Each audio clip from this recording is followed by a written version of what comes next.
The tragic life story of rapper Pop Smoke. Pop Smoke was an insanely talented rapper who left the world too soon. His success must be a bittersweet reminder to his fans who finally saw him being critically praised for his distinctive voice, but they also missed his presence as his album was released posthumously. In 2020, his family and friends finally got some sort of closure when NYPD cracked the case. They now know the people responsible for this are behind bars, and they won't be out for a long time to do this to someone else. Hello everyone, and welcome to True Celebrity Stories. Today, we'll discuss all about the tragic life story of the rapper Pop Smoke, who died way too young. Before we get started, don't forget to like, comment, and share. Also, subscribe and hit the bell icon so you'll never miss any updates. Early life. Bashar Barakah Jackson, aka Pop Smoke, was born on the 20th of July 1990 in New York. His mother was of Panamanian descent and his father was of Jamaican descent. Smoke had a rough childhood, and due to his reckless ways, he had to attend 9 different schools in Brooklyn.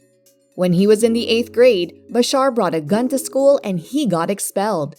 He didn't just get expelled, he was punished with 2 years house arrest for having a weapon.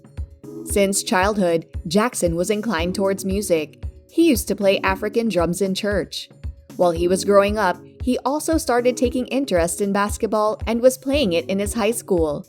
Jackson even got admission to Rock Top Academy and moved to Philadelphia, but when he was diagnosed with a heart murmur, he had to come back to his home. When asked about his school life, Pop said he was the cool kid. "I was the cool kid. We were them. Everybody jacked us. You know them kids that everybody wanted to see when they come to school? And if you didn't see them, it was like, damn, they're not here. I'm going home." We turned everything up. Always wildin', always going crazy. Accidental rap career. After leaving Rock Top Academy, Jackson was quite devastated and it resulted in him falling into his old ways. Finally, in 2018, Smoke found something where he could redirect his passion again. When he was visiting a friend in his recording studio, his friend got all high and fell asleep. Smoke then started exploring his studio and then tried giving rapping a shot. He went into the booth just to see if he could even rap or not. He played a beat from 808 Mello's YouTube channel and threw some verses without thinking much about it. That's how his first track, NPR, was made. The song got some positive response and then he released another track entitled Flexin'. In one of his latest interviews, he looked back at how it all started for him. "I was using those types of beats from the jump because that's what I was listening to at the time. I was looking up a Chef G song, and when I found his song, right under it was this 808 Mello beat. I ended up clicking the beat, not the song. I started rapping the lyrics, some Chef G shit. I was like, F that, let me try this shit. I always had a voice, but I never was a rapper. The way I would talk, I never talked a lot, but when I would talk, people would listen. You hear some little ass kid with a light ass voice, but then when you hear the lion roar, it's like, whoa. Have you ever seen Lion King where they're doing the christening for Simba and that roar and all the animals are just looking up? It's like that." Some producers also started taking notice as he offered a record deal to sign with Universal Music. In April 2019, he released his viral hit song, Welcome to the Party. The song became a huge hit and it cemented Pop Smoke's position as a rapper to watch out for. He then soon released his debut mixtape, Meet the Woo. An interviewer asked him what the phrase woo meant, and his reply was, "Woo is all this jewelry I'm wearing. Woo means flossy. That's the definition of woo. You're flossing, wearing designer shit, buying all this jewelry, feeding your family, helping these kids get better educations. It ain't no gang." For something that was just regular hood shit and you made it a worldwide thing, there are people everywhere that's woo. You got woo doctors, woo teachers, woo technicians, woo engineers. We're everywhere. It's almost like Freemasons. He knew rap was a cutthroat industry. Every day there's a new rapper on the block, so he kept on releasing singles regularly, like War and 100K on a Coupe. Smoke was also featured in one of Travis Scott's songs entitled Gaddy. This song became Jackson's first entry into Billboard Hot 100. In 2020, Smoke released his second mixtape titled Meet the Woo 2. It debuted at the 7th spot on the Hot 100 chart. After releasing a string of hits, Pop was teasing his fans about an upcoming tour. He was supposed to tour in the summer of 2020, but sadly enough, tragedy struck in February 2020. Legal battles. When Smoke was returning from Paris Fashion Week in January 2017, he was arrested by the police at the JFK airport.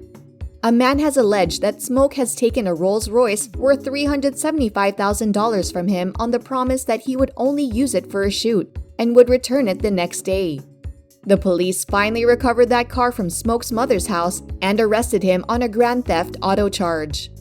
Smoke was also knee-deep into street style, and at that point, police tried to negotiate with him on one condition: that he would tell about the notorious Brooklyn street gangs.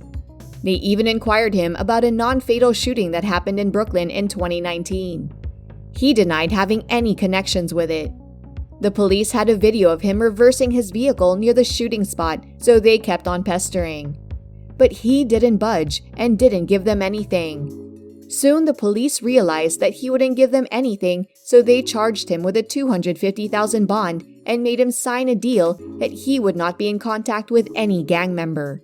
He agreed and got himself out. Death. Smoke's fans got the heartbreaking news of him passing away on the 19th of February 2020. He was living in a rented house owned by the Real Housewives star Teddy Mellencamp and her husband Edwin Arellava. The house was located in a posh locality in California. Around 4:30 a.m., 4 men with weapons invaded the house, and soon enough, LAPD was informed about it. They arrived at the house 6 minutes later, but by that time, Pop Smoke had been wounded severely. He was shot in the chest multiple times. The paramedics took him to Cedars-Sinai Medical Center, where a few hours later, he was pronounced dead. After this, everyone just wanted to know the reason behind such a brutal murder. Initially, the first guess was that he got killed due to a gang rivalry. He was affiliated with a gang, and so were the suspects who shot him. Smoke was finally laid to rest in Greenwood Cemetery, and many of his fans gathered in his hometown to pay him respect. Murder trial. Initially, there were just flukes and guesses about who killed Smoke. But on July 9, 2020, the police arrested 5 people. 3 of them were adults, whereas 2 were minor. The suspects were identified as Corey Walker, 19, Keandre D. Rogers, 18, Jaquan Murphy, 21, and the other 2 were remained unnamed due to being juvenile. The suspects later admitted to killing Pop Smoke because they were there to rob and he tried to stop them. The woman who was staying with Jackson told the court everything about that fateful day. The robbers came through the second balcony into the room while Smoke was taking a shower. The robbers already knew about everything they wanted to steal, since Smoke has put pictures of his expensive items on Instagram. They had their eyes on a diamond-studded Rolex and a few other things. Initially, Smoke agreed to give them everything, but then he pulled out a weapon of his own, and thus all the shooting happened. The guys shot him and took the items with them.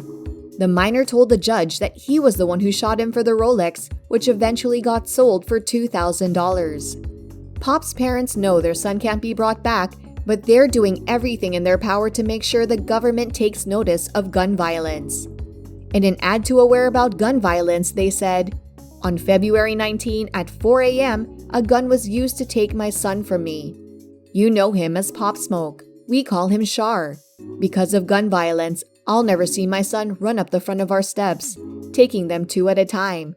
He won't ever take my hands again and dance with me. He won't come into my room and muscle pose in the mirror. Gun violence destroys families. It must stop." Gone, but not forgotten. On the 3rd of July 2020, Smoke's debut album, Shoot for the Stars, Aim for the Moon, was posthumously released. It debuted at number 1 on Billboard 200. Every single track from the album made it to the Billboard Hot 100 chart. Every critic praised his unique sound, which could have transformed into something big had he stayed alive and did more work. Now Smoke's legacy lives on through his family, who started a charity organization called Shoot for the Stars. The aim of the organization is to help youth from the most neglected neighborhoods. People who knew Smoke told that he would always tell young kids not to get mixed up in street life, as he himself was desperately trying to get out of it. If you like this video, please subscribe to our channel and hit that bell button to get the notifications. Also, don't forget to watch other videos on this channel that explores more topics like this.